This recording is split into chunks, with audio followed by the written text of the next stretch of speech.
Bine v-am regăsit, dragii mei, la emisiunea Unde ești libertate? Astăzi vom continua discuția despre posibila legătură între libertatea omului și timpul ce i s-a dat să-l petreacă aici pe pământ. Vrei să spui că fiecare om are timpul său? M-a întrebat odată un prieten. Da, dragul meu, cred că fiecare are timpul său existențial, cu trecutul, prezentul și viitorul său. Fiecare concepe în timpul în mod personal, în funcție de modul cum ne raportăm la realitatea în care trăim. Încercăm să zăvorâm timpul în ceasuri și calendare, având iluzia că suntem stăpânii lui.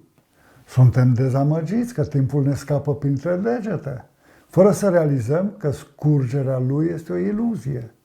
E simplu de înțeles această falsă percepție a timpului, dacă o analizăm din perspectiva diverselor etape ale vieții. Spre exemplu, în tinerețe nu ne ajunge timpul pentru distracții. La maturitate avem impresia că nu e suficient pentru finalizarea unor proiecte importante la care lucrăm. Când trecem prin încercări, parcă stă pe loc, iar la bătrânețe trece prea repede. Unul dintre studenții de la Facultatea de Asistență Socială, veniți în practică la Departamentul de Educație din penitenciarul în care munceam, m-a întrebat într-o zi: nu-i așa, domnule profesor, că gestionarea timpului nu e o treabă ușoară, mai ales la tinerețe? Da, dragul meu, așa e. Filozoful român Andrei Pleșu îl dă un sens profund, existențial, unei întrebări simple, aflată zilnic pe buzele tuturor muritorilor. Cât este ceasul? Pentru Andrei Pleșu, această întrebare e semnul fatalei angajări a omului în vârtejul vertiginos al timpului. Mă refer la cartea lui Andrei Pleșu, Minima Moralia, publicată în ediția a doua la editura Humanitas în 2008.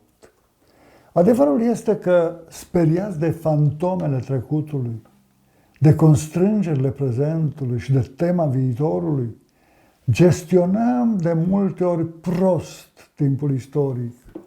Ignorăm realitatea spirituală. Ne-am învățat să dăm vina pe timp pentru multe din neajunsurile și neîmplinirile vieții, refuzând să ne asumăm responsabilități. Bine gestionat, timpul ne poate deveni prieten, dar prost gestionat devine un zid care ne izolează de eternitate și chiar de semenii noștri. Cum să scap de presiunea scurgerii implacabile a timpului? A intervenit de asta dată o studentă în discuția noastră. Omul înțelept visează la eternitate, încercând să se detașeze, să se desprindă, să evadeze dincolo, în atemporal. Cel mai adesea, el apelează la călăuzire și ajutor divin, dar își asumă și responsabilitatea în alegerea sensului și a scopului vieții pentru a nu trăi sub presiunea iluziei scurgerii timpului. Omul credincios trăiește cu intensitate realitatea eternității, fiind în părtășie permanentă cu divinitatea, ignorând amenințările cu moartea ale timpului. El este conștient că tot ce există fără Dumnezeu, de fapt, nu există decât într-o secvență temporală, meteorică. Noi nu putem vedea timpul etern sau perspectiva eternității decât prin intermediul divinității.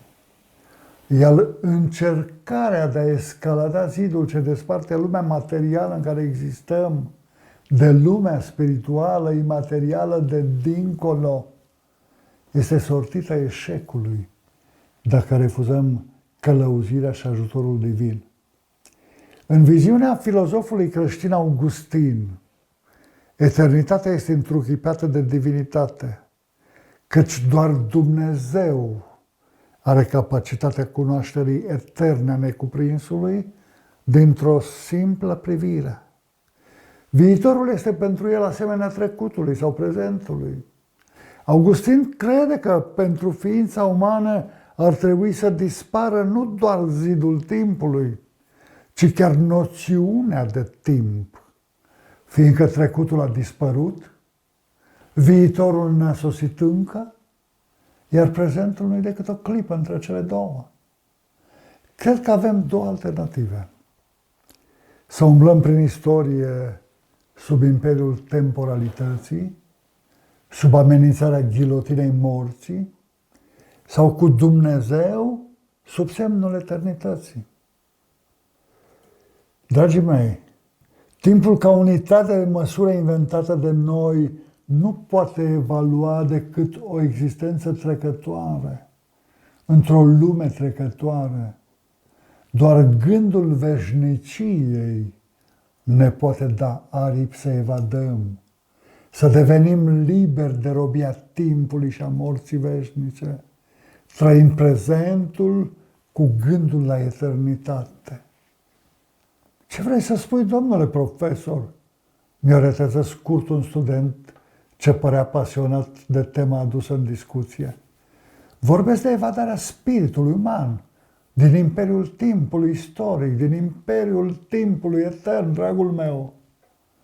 Omul liber, lăuntric, își trăiește existența fizică aici și acum, în limitele timpului și spațiului realității materiale, dar spiritul său, dacă trăiește în părtășie cu Dumnezeu prin Duhul Divin, poate evada dincolo, căci nu poate fi încarcerat de materie și poate transcende zidul timpului istoric și al borții cerului, bucurându-se de clipa fără margine a eternității, în comuniune cu divinitatea. Wow! Ce perspectivă grozavă! Exclamă tânărul plin de entuziasm. Dragii mei, încheiem întâlnirea de astăzi cu gândul la perspectiva aceasta minunată a eternității, dar în emisiunea viitoare vă promit să revenim, cum se spune, cu picioarele pe pământ, ca să discutăm despre ignoranța care ne poate fura libertatea spiritului. Mulțumesc, dragii mei, pentru atenția acordată. Vă aștept săptămâna viitoare la o nouă ediție a emisiunii Unde ești, libertate?